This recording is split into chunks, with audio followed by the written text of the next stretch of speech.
안녕하세요. 대부에서 반도체 업종과 IT 산업 담당하고 있는 임주성입니다. 5월 20일 파도 리뷰 진행해 보도록 하겠습니다. 자, 오늘도 파도와 관련된 직접적인 뉴스 사항은 없었으나 관련된 간접적인 뉴스 관련된 내용들을 한번 좀 살펴볼 텐데 결국에 이러한 부분들도 결국에 파도의 주가에 영향을 미칠 수 있는 부분이다 보니 이러한 부분들 오늘도 하나씩 좀 살펴보고 하루를 마무리해 볼까 싶습니다. 먼저 오늘의 시장 이슈 사항들을 한번 좀 확인을 해 봐야 될 것 같고, 오늘 말씀드리는 부분은 파도뿐만 아니라 여러분들이 다른 종목들 그리고 주식 상황을 바라봤을 때 조금이나마 좀 도움 될 만한 내용들로 말씀드려 보도록 하겠습니다. 자, 그리고 지난번에도 영상에서 잠깐 언급드렸지만 이 엔비디아 실적이 어떤 부분에 영향을 미칠지 이 부분은 제가 생각하는 시나리오를 한번 말씀드려 볼 거고, 실질적으로 그런 식으로 좀 흘러가는지 또 같이 좀 지켜보면은 또 하나의 재미가 되지 않을까라고 생각을 하고 있습니다. 그래서 제가 생각하는 부분에 대해서 한번 좀 말씀드려 볼 거고, 마지막으로 이제 차트 가격을 보면서 저항 지지 라인 한번 살펴볼 텐데, 지금 크게 의미가 있겠나 싶을 거라고 좀 생각이 들긴 한데, 이 부분 또 한번 좀 말씀드려 보도록 하겠습니다. 자, 영상 좋아요, 구독 한 번씩 눌러주시고 같이 시청해 주시면 감사드리겠고, 저 내일 또 일정이 있어가지고 내일 촬영은 좀 어려울 것 같고 다시 수요일날 촬영 말씀드릴 것 같은데, 아무래도 6월부터는 딱히 빠지는 날 없이 계속 촬영할 수 있을 거라고 좀 생각이 드는데, 그 부분은 한번 좀 양해의 말씀 좀 부탁드리겠습니다. 그래서 다행히도 지금 특별하게 이슈 사항은 없기 때문에 이렇게 하루 제가 조금 놓치더라도 빠지더라도 크게 이슈 사항이 없을 거라고 좀 생각이 들곤 있습니다. 자, 먼저 오늘 시장에 어떤 이슈 사항이 있는지 한번 좀 살펴보고 가보도록 하겠습니다. 지금은 주가가 시장의 분위기에 따라서 좌지우지하고 있는 등락폭을 보인다라고 보시면 될 것 같은데, 오늘 이제 장중에 이란 대통령이 이제 그 헬기에 타고 있던 부분이 사망을 했다라는 뉴스가 나오면서 주가가 좀 좋지 못한 방향으로 흘러갔습니다. 그 이유는 현재 중동에서 이란과 이스라엘이 대치 상황에 놓여 있는 상황에서 한 국가의 수장이 그렇게 이제 사망을 하게 되면은 아무래도 좀 지정학적 리스크가 더 불거질 수밖에 없는 상황이죠. 그러다 보니까 시장 자체가 많이 좀 다운됐었고, 특히 안전자산, 금, 그리고 구리 같은 경우는 현재 전선이나 전력 쪽으로 해서 수요가 또 폭발적으로 증가하고 있는 상태다 보니 이런 원자재 가격들이 지금 역대 최고치로 올라가고 있는 상황이다라고 보시면 될 것 같습니다. 저도 깜짝 놀랐는데, 작년만 보더라도 이 금값이 25, 6만 원 했던 것 같은데, 오늘 확인을 해보니까 벌써 금값 한 돈이 46만 원이나 하더라고요. 그래서 지금 중국이나 다른 나라 측에서도 금을 계속해서 조금 많이 매수하고 있는 그런 형태라고 좀 보시면 될 것 같고, 그만큼 이런 지금 안전 자산에 대한 수요가 늘어나고 있기 때문에 가격이 많이 올라가고 있다라고 좀 이해를 해 주시면 좋을 것 같습니다. 제가 그리고 오늘 시장 예외하고 이제 엔비디아 관련해서 이야기들 하나씩 좀 풀어볼 텐데, 지난번에도 말씀드렸었죠. 22일 날 엔비디아 실적이 발표가 되는데, 이 부분을 저는 이제 실적에 따라서 이 시장이 바뀔 수 있다라는 관점에서 해석을 하기 때문에 좀 중요하다라고 좀 생각을 합니다. 그래서 지금 시장에서 나와 있는 실적 예상치가 나와 있을 텐데, 이 예상치 자체도 지금 높은 수준으로 잡아놓은 상태입니다. 그래서 이 예상치보다 높기만 하더라도 거의 어닝 서프라이즈 정도 되는 수준으로 예상치를 잡아놨기 때문에 이 예상치를 뛰어넘는 실적이 나오느냐, 혹은 예상치 범위 안주에 들어오는 실적치가 나오거나 그 이하가 나오게 된다라고 했었을 때 이 경우가 두 가지로 나뉠 것 같은데, 만약에 예상치보다 높게 나온다라고 하면은 이 지금 엔비디아 이꼴 AI를 대표하는 그런 키워드라고 좀 보시면 될 것 같죠. 이 AI 시장이 현재보다도 정말 우리가 예상하는 것보다 더 큰 시장이구나. 앞으로 더 성장할 수 있겠구나라고 생각을 해서 지금 AI와 관련된 수급이나 시장들이 한 번 더 펌핑할 수 있는 그런 조건이 마련될 거라고 생각이 들고, 반대적인 상황이 흘러왔을 때는 이 AI 시장도 이제 한계치에 왔겠구나라고 생각을 할 수가 있어서, 그때부터는 이 AI와 전반적인 반도체 시장 흐름이 또 안 좋게 흘러갈 수 있다라는 점을 고려를 했을 때 이 엔비디아 실적이 중요한 포인트가 되지 않을까라고 생각을 합니다. 자, 지금부터는 뭐 귀에 걸면 귀걸이 해석, 코에 걸면 코걸이 해석을 한번 좀 보겠습니다. 뭐 물론 좀 긍정적인 방향으로 한번 좀 해석을 해볼게요.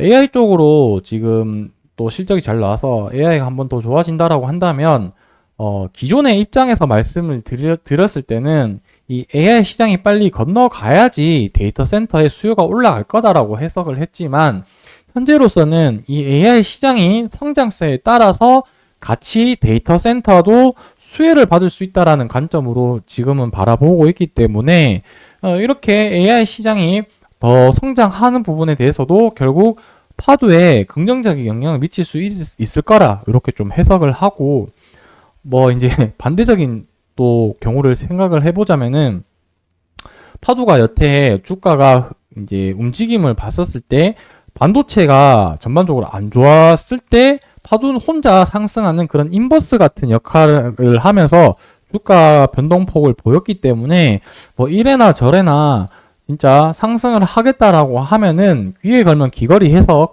코에 걸면 코걸이 해석이 가능하기 때문에, 뭐 이렇게 저는 시나리오를 생각을 하고 있다라는 점을 그냥 좀 생각을 해 주시면 좋겠습니다. 그래도 저는 두 개 중에 뭐 굳이 선택을 하자면, 어닝 서프라이즈가 나와서 시장이 한 번 더 성장할 수 있는 그런 모멘텀이 되었으면 좋겠다라고 생각을 하고, 그 부분이 결국에 엔비디아가 결국에 AI 칩을 생산을 하고 이제 TSMC에 이제 맡기죠. 위탁을 해서 GPU를 생산을 하고, 하이닉스가 생산한 HBM을 가지고 다시 코어스 패키징이라는 AI 패키징을 한 뒤에 AI 칩을 만들게 되는데, 제가 여기서 드리고 싶은 말의 요지는 엔비디아랑 거의 HBM이랑 동행하는 동일 키워드라고 생각을 하시면 될 것 같습니다. 자, 근데 이 HBM 같은 경우는 현재 하이닉스에서 대부분 생산을 하고 있고, 이 석 달 새 계약 부채가 1.2조 원 증가했다라고 적혀져 있는데, 뭐 쉽게 얘기를 하면은 계약금이라고 보시면 될 것 같습니다. 그만큼 수주가 많다라는 뜻일 거고, 엔비디아에서 받은 선수금 반영을 추정을 했다라고 했는데, 이 부분이 수치적으로 보는 게 좀 의미가 있다라고 드는 부분이 무엇이냐면, 23년도 1년 동안 이 계약 부채 금액이 1조 6천억 정도 금액이었는데, 24년도 1분기 실적 한 해만 봤을 때 2조 7천억이라는 상당한 금액 규모가 나타났기 때문에, 시기적으로 봤을 때 4분의 1밖에 되진 않지만 금액 자체도 훨씬 뛰어넘는 그 금액대가 되겠죠. 결국에 이 HBM이란 것 자체가 고부가가치 상품이고, 그리고 그만큼 수요가 뒷받침되고 있다라는 관점에서 봤을 때는 AI 시장이 아직 좀 더 뜨거울 가능성이 높지 않을까라고 생각을 합니다. 그리고 뭐 오늘 뉴스 나온 부분을 하나 좀 더 살펴보자면은, 이게 또 단어를 좀 뉴스 내용을 잘 봐야 되는 게 5월 11일자가 되겠죠. 그래서 서울중앙지법에서 반도체 설계 기업인 파도 재판이 열렸다라고 적혀져 있는데, 이것만 문장을 봤을 때는 파도가 진짜 재판을 받은 것처럼 이렇게 해석을 할 수 있는데, 당장 뒤에 내용만 보면은 증권 관련 집단 소송법, 이 한누리 법인이 소송을 했던 이제 NH투자증권과 한국투자증권 상대로 소송 제기한 거를 이제 얘기를 하는 거라고 보시면 될 것 같습니다. 뭐 이 부분은 제가 지난번에 언급 영상에서 말씀드렸지만, 이 부분 가지고 뭐 이거는 지금 이 사항은 사법 리스크적인 부분 내용은 아니기 때문에 뭐 크게 걱정 안 하셔도 될 거라고 생각을 하고 있습니다. 그리고 뭐 요새 이런 기사가 많이 나오는데, AI 반도체 수요가 폭증하고 디램에 이어서 낸드 주도권을 경쟁을 가열을 하고 있다. 뭐 이렇게 적혀져 있는데 이 부분이 뭐 이제 삼성에서도 양산을 하고 하이닉스에서도 뭐 온디바이스 AI용 낸드를 개발한다라고 했는데 이 부분과 우리가 조금 구별해서 기억을 해두면 좋을 것 같다라고 생각이 들어서 말씀드린 건데, 파두 같은 경우는 하이닉스랑 삼성전자에서 생산하는 낸드랑 이 SSD랑 결이 조금 다르다라고 보시면 될 것 같습니다.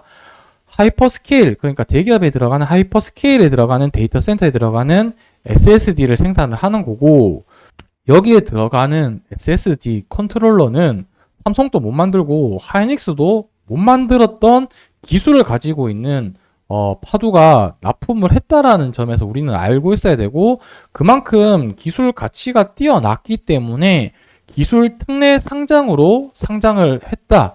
근데 다만 작년에도 뭐 이런저런 이런 이슈 그리고 시장 상황 때문에 매출이 안 나왔고, 현재 뭐 IPO라는 국내 시장에서 마녀 사냥하기 딱 좋은 그런 키워드로 걸려 있어서 지금 좀 미움 받는 그런 종목이 되어 버렸는데, 기술력 자체는 뭐 상장했다는 것 자체가 뭐 인맥이라든지 뭐 학연 지연 이런 관계랑 전혀 상관없다라는 점을 좀 알아두셨으면 좋겠습니다.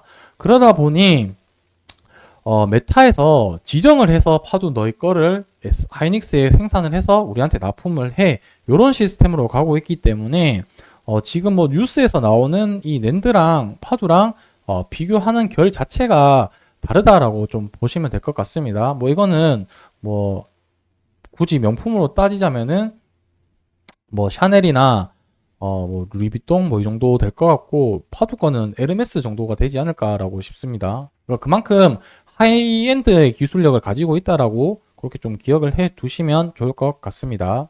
저도 오늘 또 영상 한 10분 내로 찍으려고 했는데 또 말을 하다 보니까 또 길어졌는데, 차트 가격만 좀 보시자면은 지난번 저점을 좀 중요한 위치가 여기 지금 십자 도지 캔들 나온 부분이 좀 중요할 것 같은데, 여기 종가 가격이 오늘 종가 가격이랑 일치했습니다. 그렇다는 얘기는 지금 여기 전저점 중요한 지지 라인이라고 생각되는 부분에 와 있다라고 좀 보면 될 것 같고, 이 부분은 좀 좋지 못합니다. 저는 조금 그래도 위에 안착을 했으면 좋겠는데, 지금부터 우리는 좀 보수적으로 생각을 했을 때는 그 다음 저점까지 구간은 열어두고 우리가 조금 봐야 될 수도 있다라는 점을 좀 염두를 해두고 시장을 보셨으면 좋겠습니다.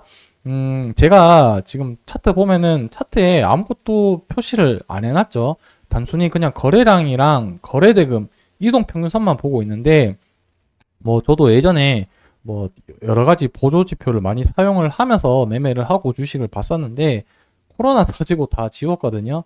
뭐 크게 의미가 없는 것 같다라고 해서 지우긴 했는데, 뭐 지금 특별하게 내용이 없을 때는 그런 보조 지표를 가지고 차트 해석하는 내용들도 영상에서 한번 또 그런 다양한 방안으로 한번 또 말씀드려 볼 테니까 구독, 좋아요 눌러주시고 계속 시청해 주시면 제가 뭐 차트와 관련된 이야기도 조금 더 자세하게 한번 또 말씀드려 보도록 하겠습니다.